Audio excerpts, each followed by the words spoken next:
आज हम बात करेंगे ladies garment suit wholesale business की। इस बिजनेस को स्टार्ट करने के लिए आपको चाहिए सिर्फ 5,000 रुपए। ना ही चाहिए कोई गोदाम, ना ही चाहिए कोई बंदे इस काम को करने के लिए। तो चलिए शुरू करते हैं आज की बिजनेस वीडियो। बहुत मेहनत लगती है वीडियो बनाने के लिए। मेरे चैनल को सब्सक्राइब कीजिए, मुझे मोटिवेट कीजिए। Thank you so much. तो दोस्तों, स्वागत है आपका पूरा बिजनेस चैनल में, जहां लंबी लंबी फेंकी नहीं जाती, होती है सिर्फ सच्ची बिजनेस की बात, वो भी थोड़े से फन के साथ। आज हम बात करेंगे ऐसे बिजनेस आइडिया की, ये ऐसा बिजनेस है जो वर्ल्ड में सबसे ज्यादा प्रॉफिटेबल बिजनेस माना जाता है। करना हर कोई चाहता है उसको। जिसको तरीके पता चल जाते हैं वो मालामाल बन जाता है। कोई छोटे से शुरू करता है, कोई मीडियम से शुरू करता है, कोई बड़े से शुरू करता है, लेकिन हर कोई पैसे जरूर कमाता है। तो कौन सा है वो बिजनेस जो वर्ल्ड का सबसे प्रॉफिटेबल बिजनेस है? वो है गारमेंट्स बिजनेस। इकोनॉमी इंडिया की गारमेंट बिजनेस से सबसे ज्यादा कमाती है। पूरे वर्ल्ड में अगर आप बात करें तो यही बिजनेस है जो हर जगह आपको मिलेगा। कोई और बिजनेस मिले या ना मिले, गारमेंट बिजनेस जरूर मिलेगा। हमारे पूर्वज तक कह के गए हैं कि रोटी, कपड़ा और मकान हर बंदे की बेसिक रिक्वायरमेंट है। तो गारमेंट हुआ ना एक बेसिक रिक्वायरमेंट जो कि सबसे ज्यादा प्रॉफिट देके जाता है। और ये प्रॉफिटेबल तब हो जाता है जब आप इसको लेडीज कैटेगरी में करते हैं। लेडीज कैटेगरी में सबसे बड़ा बिजनेस होने का क्या कारण है? क्योंकि लेडीज तो लेडीज है। ये बकवास मत करना, बाप बाप मत बोलना, ये बाप मत बोलना, मैं आपको बता रही हूँ। तो चलिए बात छोड़ते हैं, असली कारण आपको मैं बताता हूँ कि लेडीज गारमेंट बिजनेस सबसे ज्यादा प्रॉफिटेबल बिजनेस क्यों है। इसका सबसे बड़ा कारण ये है कि लेडीज गारमेंट के अंदर अनगिनत वैरायटी है। एक ही चीज को लेके 15 तरीके की आइटम बेची जाती हैं। हम बात करें, इसके अंदर आपका आ जाता है क्रॉप टैंक, इसके अंदर आ जाते हैं आपके जीन्स वेयर के अंदर भी स्ट्रेचेबल, स्किनी फिट, अपर फिट। उसके बाद हम अगर सूट्स की बात करें तो इसके अंदर आ जाता है अनारकली सूट, पटियाला सूट, अमृतसर, लुधियाना, अंबाला। मुझे तो समझ नहीं आता कितनी कैटेगरीज एक सूट के अंदर डाल दी जाती है।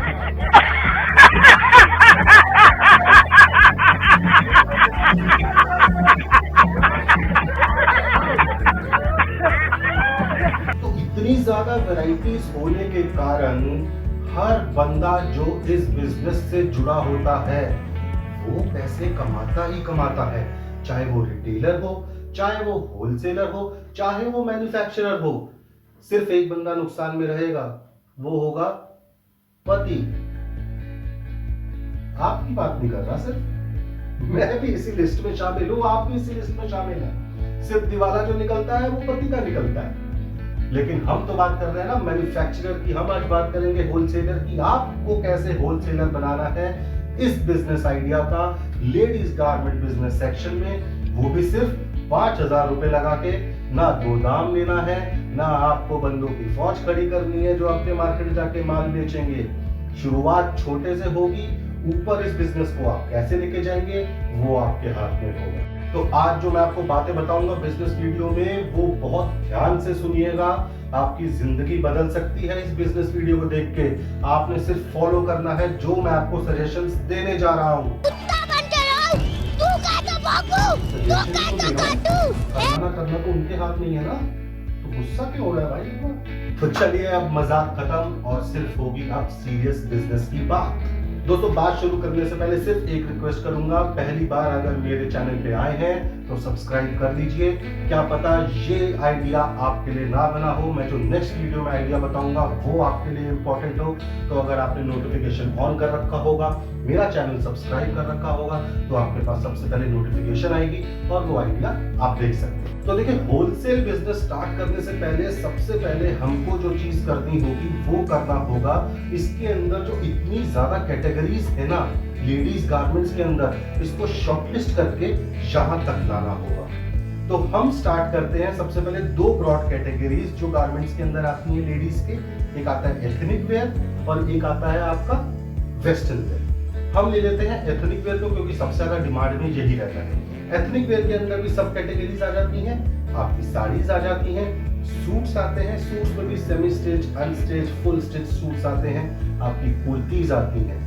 हम आज बात करेंगे कुर्ती का एग्जाम्पल लेके, क्योंकि कुर्ती जो है ना आज की डेट में सबसे ज्यादा ट्रेंडिंग कैटेगरी है। इसके अंदर वैरायटीज उतनी ज्यादा नहीं है जितनी और सेगमेंट्स में है। तो अगर आप स्टार्ट कर रहे हैं वो भी इतने कम कैपिटल के साथ, तो मैं आपको यही रिकमेंड करूंगा कि कुर्ती के होलसेल से स्टार्ट करेंगे। तो अब हमने अपनी कैटेगरी डिसाइड कर ली है। हम डिसाइड कर चुके हैं कि हम कुर्ती का होलसेल बिजनेस करेंगे। अब सबसे पहला पॉइंट जो आएगा वो आएगा मैन्युफैक्चरर ढूंढना।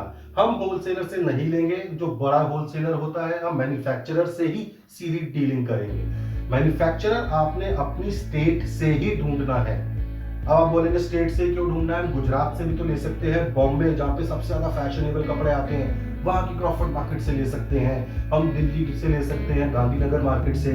तो इसका कारण भी मैं आपको आगे वाली वीडियो में बताने वाला हूं, तो प्लीज वीडियो के साथ बने रहो और अपने दिमाग को इतना मत घुमाओ, आराम से सुनो जो मैं कह रहा हूं। तो हम अपने ही स्टेट के मैन्युफैक्चरर को ढूंढेंगे, उसके पास जाएंगे और उससे सीधी सीधी बात करेंगे कि मैं इस तरीके से होलसेल बिजनेस स्टार्ट करने जा रहा हूं कुर्ती का, आप मुझे अपने कैटलॉग्स दिखाइए। वो आपके सामने 25 से 30 कैटलॉग्स रख देगा। अब कुर्ती के बिजनेस में भी आप ये देखेंगे कि कुर्ती भी 5-6 मटेरियल से बनती है। शिफॉन की कुर्तियां भी आती हैं, सिल्क की आती हैं, कॉटन आती है, कॉटन मिक्स आती हैं। तो वो आपके सामने हर कपड़े की वैरायटी रख देगा और डिजाइन्स देखने के लिए आपके सामने हर कपड़े का कैटलॉग रख देगा। तो आपने क्या करना है, कैटलॉग्स आपने देख लिए। आप सपोज कीजिए मैं बात करता हूं कि आप कॉटन की कुर्ती का डील करने जा रहे हैं, तो आप कॉटन की कुर्ती का एक कैटलॉग सिर्फ आप खरीदेंगे। एक कैटलॉग के अंदर 12 से 15 पीस आते हैं, तो आपने 12 से 15 पीस रख लिए अपने एक साइड में। ये हो गए आपके कॉटन की कुर्ती के सैंपल। इसी तरीके से सिल्क की कुर्ती के सैंपल आपने रख लिए, शिफॉन की कुर्ती के सैंपल आपने रख लिए, कॉटन मिक्स कुर्ती के सैंपल आपने रख लिए। तो आपके पास अब इस तरीके से हर कपड़े की जो कुर्ती आती है उसके सैंपल आपके पास हो गए। अब हम बात करते हैं इसके अंदर भाई 1000 तरीके के डिजाइन आते हैं, तो क्या मुझे हर डिजाइन के सैंपल अपने पास रखने पड़ेंगे? नहीं, उसकी कोई जरूरत नहीं है, क्योंकि ये जो बड़े बड़े दुकानदार होते हैं ना, ये कैटलॉग देखते हैं, डिजाइन सिलेक्ट करते हैं, सिर्फ कपड़ा छू के एक बार देख लेते हैं कि कपड़ा किस क्वालिटी का है। तो हम भी अपने बिजनेस को इसी तरह आगे बढ़ाएंगे। हम सिर्फ एक एक सैंपल लेंगे कपड़े की क्वालिटी को दिखाने के लिए, और जो डिजाइन्स हैं उनके कैटलॉग हम मैन्युफैक्चरर से मांग लेंगे। तो अब आपने अपना एक पूरा बैग रेडी करना है, जिसके अंदर आपने सारे कैटलॉग्स रखने हैं और जो जो कपड़े के आपने सैंपल्स लिए हैं मैन्युफैक्चरर से वो रखना है, और बैग को लेके मार्केट में निकलना है। अब आप ये बोलोगे भैया क्या बिजनेस आइडिया बता रहा है, बैग को लेके मार्केट में निकलूंगा, यार मेरी भी कोई इज्जत है। भैया पैसे हैं अगर कम तो ईगो को रखो डस्टबिन के अंदर। जो भी बंदा बड़ा आदमी बना है ना, जिसको आप सेल्फ मेड मैन कहते हैं, सेल्फ मेड मैन वही होता है जिसने बहुत ही कम पैसे से शुरुआत करी होती है, धूप में पसीना बहाया होता है और अपने बिजनेस को इस लेवल तक लेके गया होता है। तो टांगो झोला अपने यहाँ पे और निकलो मार्केट में और रिटेलर्स से मिलने जाओ। अब आप रिटेलर्स के पास पहुंच गए, अपने हर एक एक कपड़े का सैंपल उसके काउंटर पे लगा दो और उससे बोलो सर ये मेरे कपड़े की क्वालिटी है, ये मेरे रेट्स हैं और ये मेरे कैटलॉग है, आप डिजाइन देख लीजिए, जो आपको डिजाइन पसंद आता है उस कपड़े को आप चेक कर लीजिए यहाँ से और मुझे अपना ऑर्डर दिखा दीजिए। लेकिन जब उसे ये दिखेगा कि एक कुर्ती वाला मार्केट में आया है जो मुझे काउंटर पे बैठे बैठे माल दे रहा है, वो भी उन्हीं रेटों में जिन रेटों में मैं अपना पेट्रोल लगा के होलसेल मार्केट तक जाता हूं, वो टाइम वेस्ट करता हूं जो टाइम मैं अपने बच्चों के साथ बिता सकता हूं, तो मेरा घाटा क्या है इसमें? और इसकी क्वालिटी भी अच्छी है और इसके रेट भी वही मैच करते हैं। तो आप विश्वास मानिए, अगर आप 50 रिटेलर्स के पास जाएंगे ना, 10 रिटेलर्स आपको ऑर्डर देंगे। मेरे सर्कल में ऐसे फ्रेंड्स हैं जो इसी तरीके से बड़े बड़े होलसेलर बने हैं। यही स्टार्टिंग पॉइंट होता है होलसेलिंग बिजनेस का। तो ये वो तरीका था जिस तरीके से आप सिर्फ 5000 रुपए में ये बिजनेस, होलसेल बिजनेस स्टार्ट कर सकते हो और इसको ऊंचाइयों तक लेके जा सकते हो। इसमें प्रॉफिट मार्जिन की अब मैं बात कर लेता हूं, जो सबसे इंपॉर्टेंट है। शुरू में आपने प्रॉफिट सिर्फ 15% का रखना है। 15% प्रॉफिट मार्जिन रखिए, लेकिन अपनी क्वांटिटी को इतना कर दीजिए कि वो 15% प्रॉफिट मार्जिन आपको चुभे ना। जब आपकी क्वांटिटी ज्यादा हो जाए ना, जब आपके पास 80 से 90 रिटेलर आपके साथ जुड़ जाए, जो कि बहुत बड़ी बात नहीं है गारमेंट बिजनेस के अंदर, 80 से 90 रिटेलर जिस दिन जुड़ जाए उस दिन एक गोदाम ले लेना, 2 लड़के रख लेना और उस दिन पहुंचना गुजरात, उस दिन पहुंचना बॉम्बे, उस दिन पहुंचना दिल्ली और हर जगह से टाई अप करके अपने गोदाम के अंदर माल इकट्ठा करना। तब आएगा आपको बिजनेस करने का मजा। इस तरीके से आपने इस बिजनेस में आगे बढ़ना है। अब हम बात कर लेते हैं इसमें नुकसान की। देखिए, नुकसान सिर्फ 2 है इसमें, एक उधारी का और दूसरा नुकसान है स्टॉक आउटडेटेड होने का। तो स्टॉक आउटडेटेड होने का नुकसान तो मैंने आपका पहले ही खत्म कर दिया, जहां मैंने आपको बताया कि आपको सिर्फ कैटलॉग रखने हैं अपने पास और कपड़े की वैरायटी के लिए आपने सिर्फ कुछ पीसेस अपने पास रखे हैं। तो स्टॉक आउटडेटेड हो रहा है या नहीं हो रहा है, आपका उससे नुकसान हो ही नहीं सकता शुरू में। बात करते हैं उधारी की। मैंने आपको बोला था आपको अपना प्रॉफिट मार्जिन कम रखना है शुरू में।